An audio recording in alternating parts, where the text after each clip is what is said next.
Hey guys, Landy here.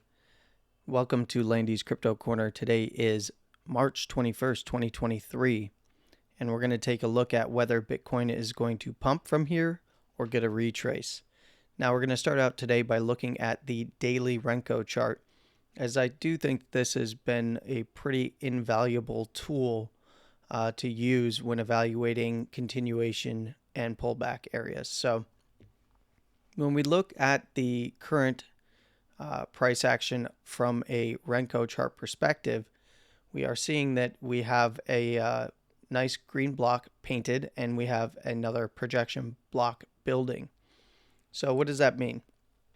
Well, as it stands right now, if price does repaint down below $28,000 and then specifically we see it paint down below $27,000, we will have a red Renko block. And that does, usually mean that we are going to get a bit of a retrace. And on the flip side of that, if we do see this block continue to build, we have a target of about $29,000. Now, when looking at a Renko chart, the blocks only build based on the, in this case, the ATR. And it's a 14 period that's being run on the daily chart. So there is no time frame. Again, this is just looking at things from a little bit of a different perspective. As with Renko, you can either set a specific block size in price terms. So how wide of a range does price have to move before it paints a new block?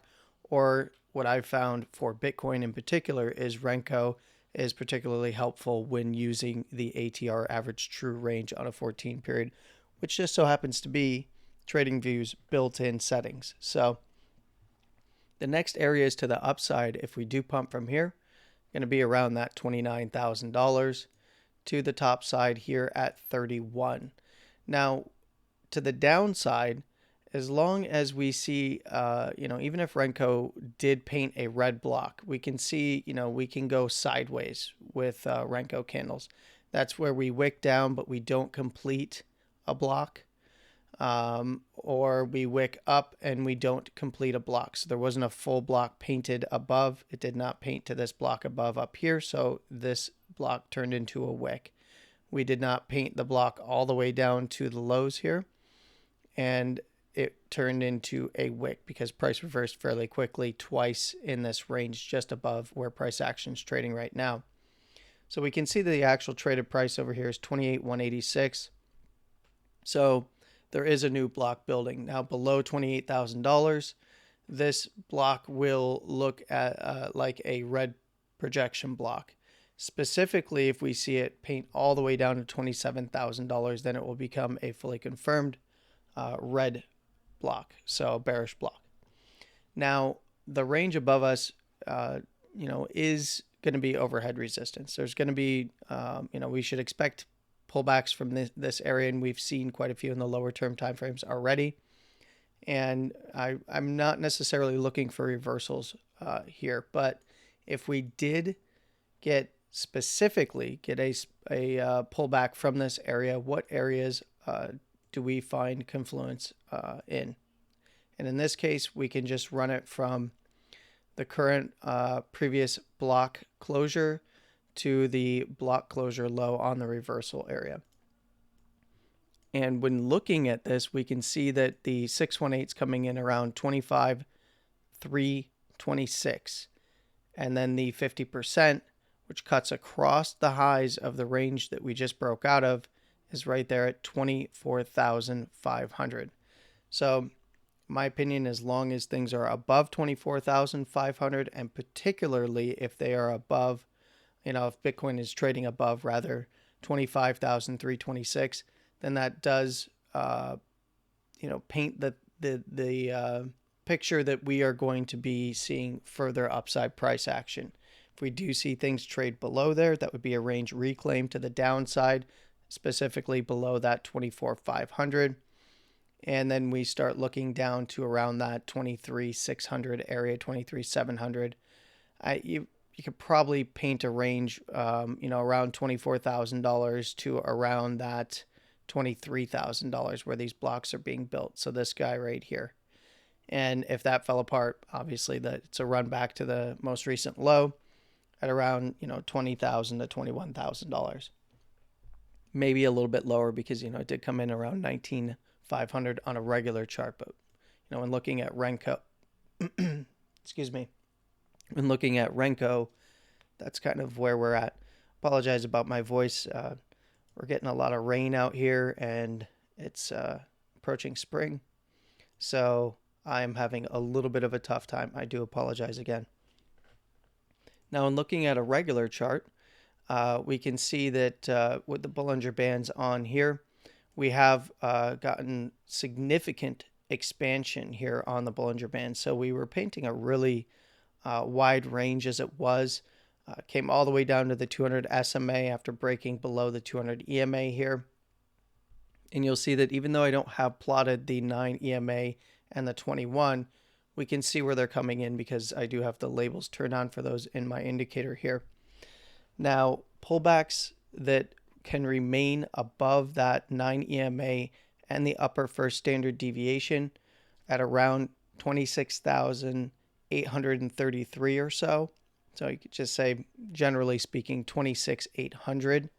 Then we're looking for price to basically continue on to test higher around the current highs, maybe even higher up towards the second standard deviation if things get really crazy, up to around where this third standard deviation is.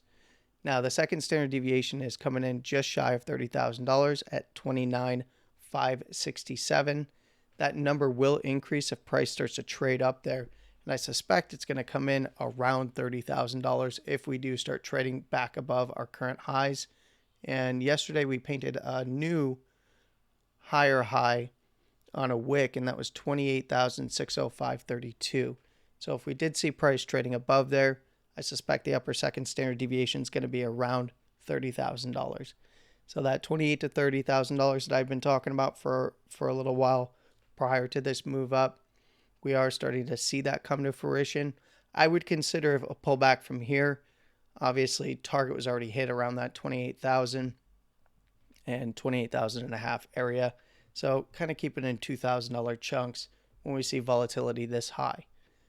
Now, if things did fall below that upper first standard deviation and the 9 EMA, then we can actually go ahead and now turn on the 9 and 21 just so we can see where they are at specifically in terms of their price points. Okay, the 21 would be the next major target down to around that 20 SMA. Typically looking for wicks if it's going to be a structured move down around that 20 SMA with closures coming in around the 21. So we're looking at 24,100 to around $25,000. Now, if we go back over and we look at Renko, we kind of plot out these levels.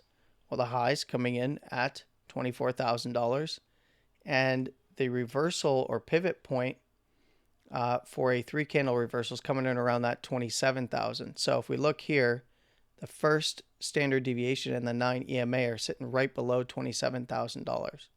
Now, Renko will paint a red brick if we see a closure below on a regular chart, the upper first standard deviation and 9 EMA. That would then target the 21. So when taking it kind of level by level, we can see that we have right above the highs there is $25,000. And this is kind of the no-go zone in here. We don't want to see price reclaim this area specifically around that $24,000 to $25,000. And when looking at a regular chart, that would mean that we would be below the 21 and the 20 SMA. So the 21 EMA and the 20 SMA. That's where I do think things trade back down to the 200 EMA right here at 22,211 as it did move up. And possibly if the lower first standard deviation is lost at 21,364, we start seeing price head down to where the 200 SMA is there right around $20,000.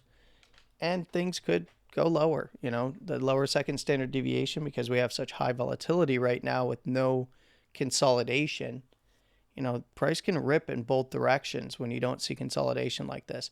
Now, realistically, I am looking for higher lows on this move.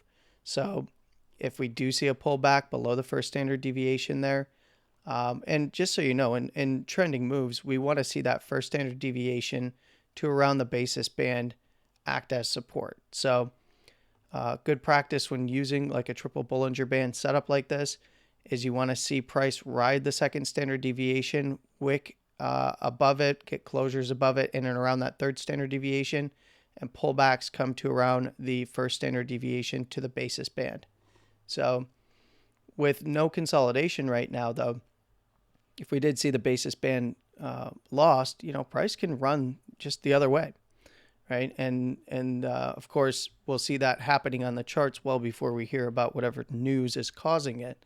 So keep that in mind.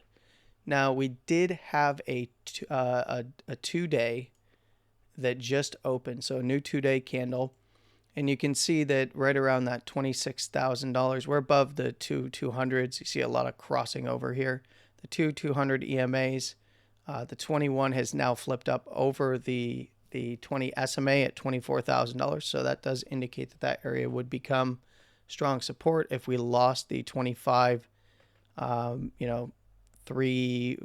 kind of like 25, 380 to 25, 440 or so, where the 200 EMAs are on the 2-day chart here. The 9 chasing that upper first standard deviation, which is at 26,378. If we did see a move down there, below there, I would be targeting right around that 25.5 area where the 200s are coming in.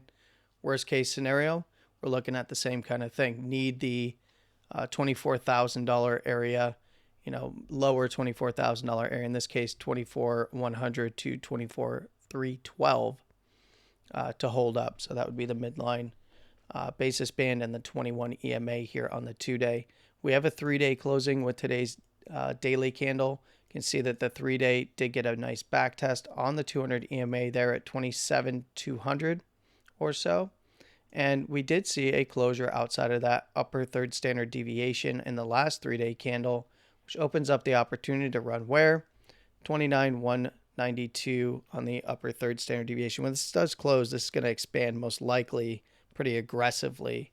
So that's probably going to be around 30,000, 30,500 or so. Maybe more, maybe up to like 31.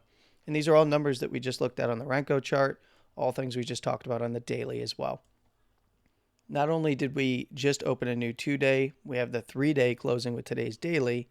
We had a big closure. We had the 5-day closure, and the 5-day did close above the 200 EMA and above the second standard deviation. Now, again, call back to the Renko chart. If we paint a brick down below the $27,000, where would that be on the 5-day chart? Well, that would be below the 200 EMA here. And we can see that on the upside here, the second standard deviation is coming in at 28,662. And if we do see any kind of 5-day closures and or intra 5-day candle price action up above, see the upper third standard deviations coming in there at 32,071, just below the 200 SMA, or the 200 simple in this case. Down back below the $25,000, 25,250 to where the 9 EMA is at 24,662. Well, guess what? That's back below the first standard deviation. That's back below the 200 EMA, and that would be targeting further downside price action if things didn't just bounce from there or wick it and then take off back and close. Specifically, you want to see a closure back above that 200 EMA. Now, when looking at this from the weekly perspective, the 200 EMA and SMA on the weekly and the 9 EMA and the upper first standard deviation all coming in around that 24,200 or so to $25,500. Big area. Now, I wouldn't be surprised, to be honest, if we saw a pullback, head towards that area, as we want to retest that area as support anyway. And you want to see it for a structured move and sustainable move up. You'd probably want to see the pullback happen soon and then a nice bounce out of there without breaking down. If price continues to run, we're looking at larger and larger retraces later, which is fine. I mean, that's good for trading price action. So as it stands right now, I'm not necessarily looking to get into anything outside of very low term time frame short positions. I've mainly been taking long scalps and short scalps as a hedge against those long scalps. And I've had quite a bit of success doing so, as we have had a little bit of volatility in price action. Yesterday wasn't too exciting, but now the biggest thing that I want to kind of point out here is where the 5-day daily through 5-day Stoke is. We are, and in conjunction with BBWP, excuse me, because this is going to become very important. We can see that BBWP has crossed over the moving average and is indicating that we are seeing the etchings of this move begin to run out in terms of its volatility signature. That does not mean that price is going to fall from here. That does not rule out price heading up further. It just kind of tells me that, we're getting to extremes here. We're going to probably see price head, back for a retrace, if nothing else, fairly soon.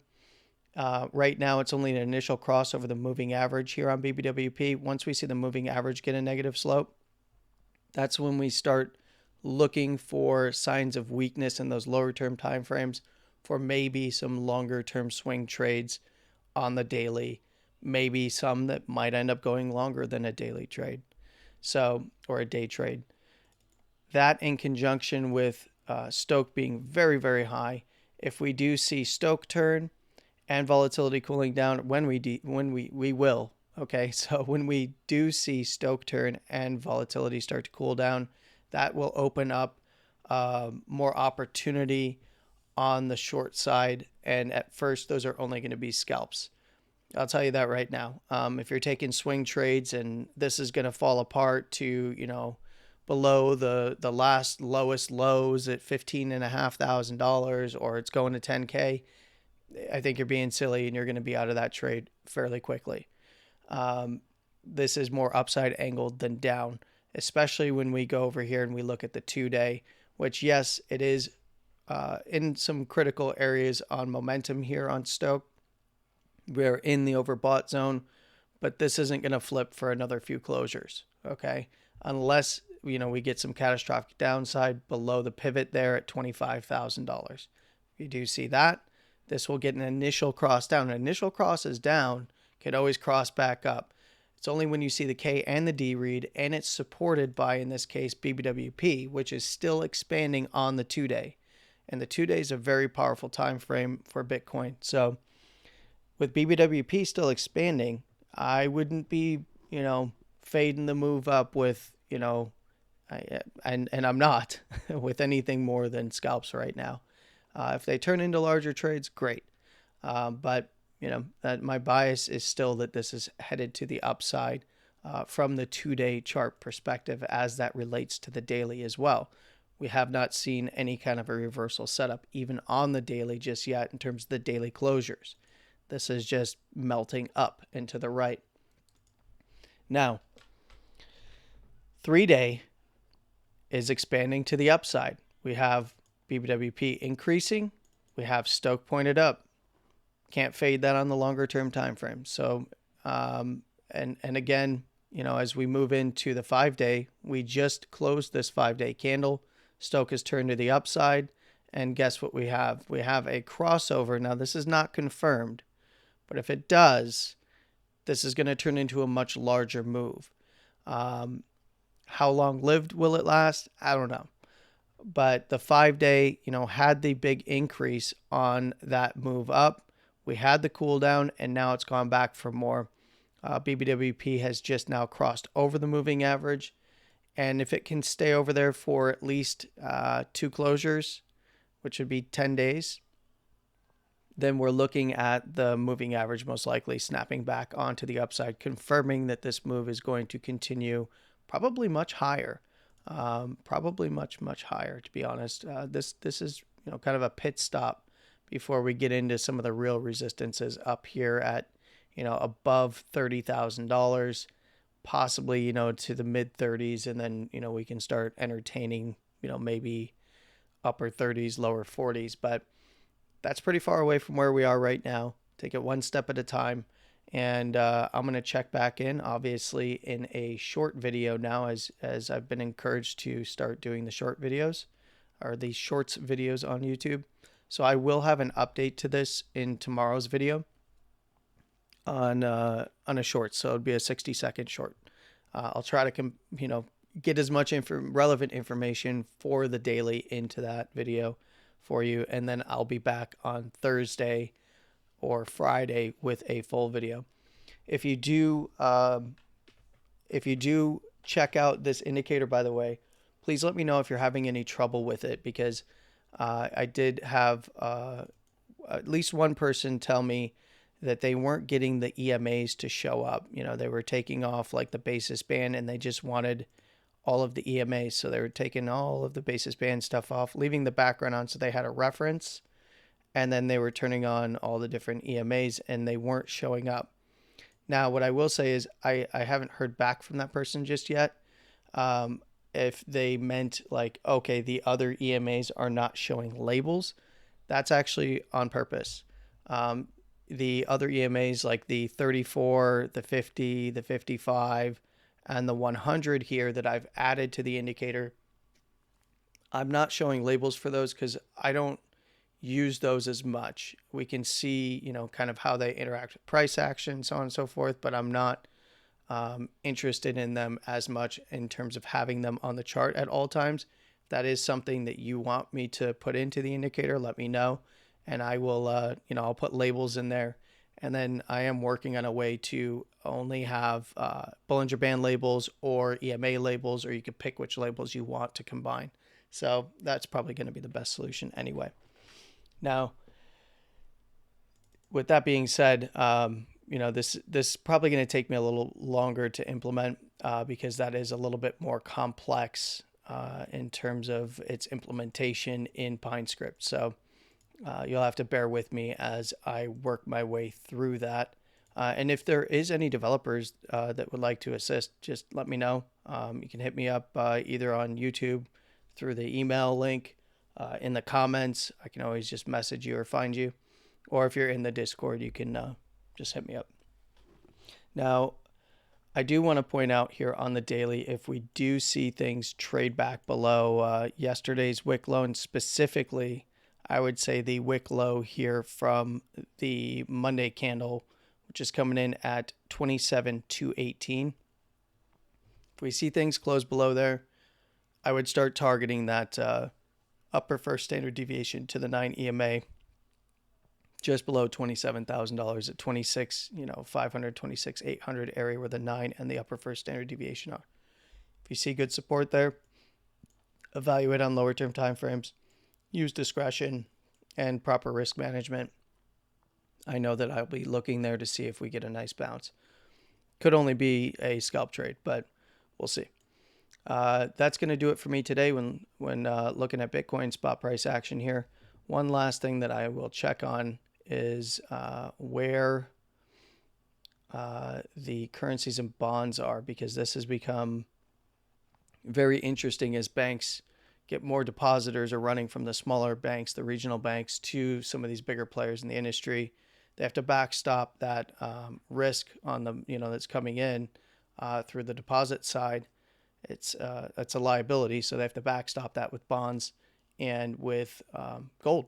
And in this case, I did just want to really quickly check in on the 2-year yields on the monthly, because this is going to become a big thing if rates start really dropping as the Fed is trying to raise them, and we do have possible interest rate hikes on the way this week. So yeah, the monthly does not look like it's going to be hanging out in the 4% range for much longer. Does look as though the 2-year is going to start rolling down. From the monthly perspective, this usually takes a little while. And the 10-year, same thing. We got the bearish cross down. We see BBWP decreasing. Yeah, this could fall all the way back to the upper twos, to lower 3% on the 10-year and the 2-year, which, you know, we're very heavily inverted on the 2 and 10-year right now. So excuse this pull. Well, actually, this pull's still relevant, but it's a mess on the screen here. Yeah, about 3% to around that 2.5%. It's shown because the 2-year went up much further faster. If it does fall below the 10-year, we'll get you know, that inversion will revert back to your normal 2-year with a lower you know, yield than the 10-year. So that will bode, you know, I don't want to say well, but that will, you know, beget more liquidity entering the economy in general. Usually not for the little guy, it's for the big players, unfortunately. But that's why we're in Bitcoin. So at least that's why I like Bitcoin. And gold here. Now, gold is in a dangerous situation on the monthly. I do want to point this out. This is one thing that might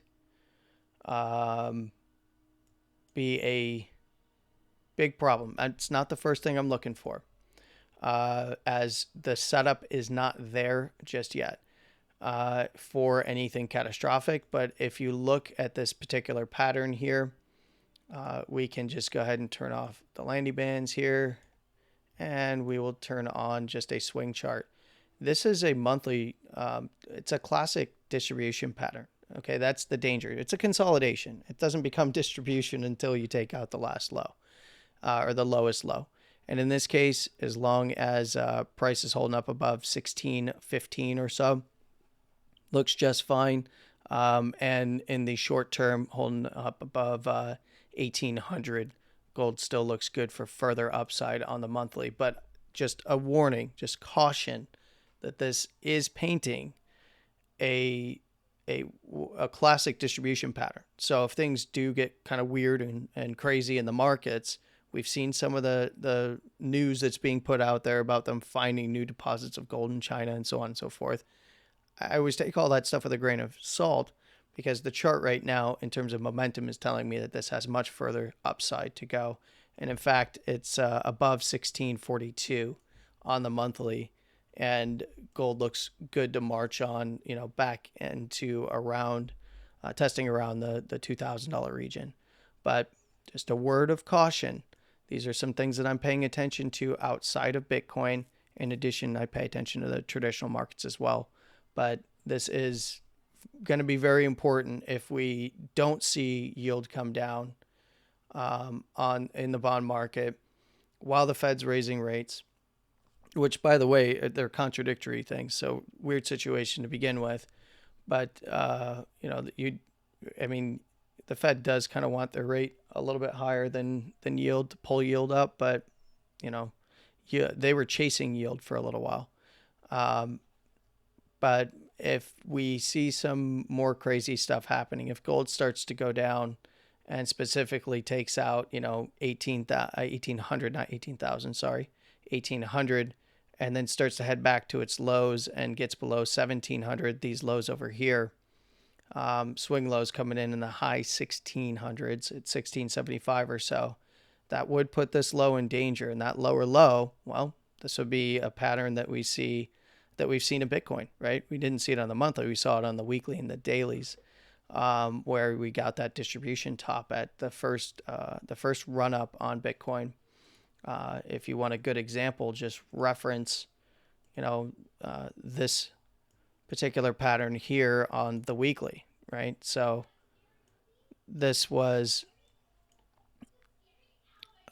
on the daily. It's going to be the daily. It was a daily distribution pattern, if I remember correctly. Yeah, so we had the uptrend here. It was fully intact, right? So we had our uptrend, and then we had our lower low. Had our lower high, and then what happens when you break this lower low? You go down into distribution. Now, granted, on the other side of that, we had a very nice reaccumulation.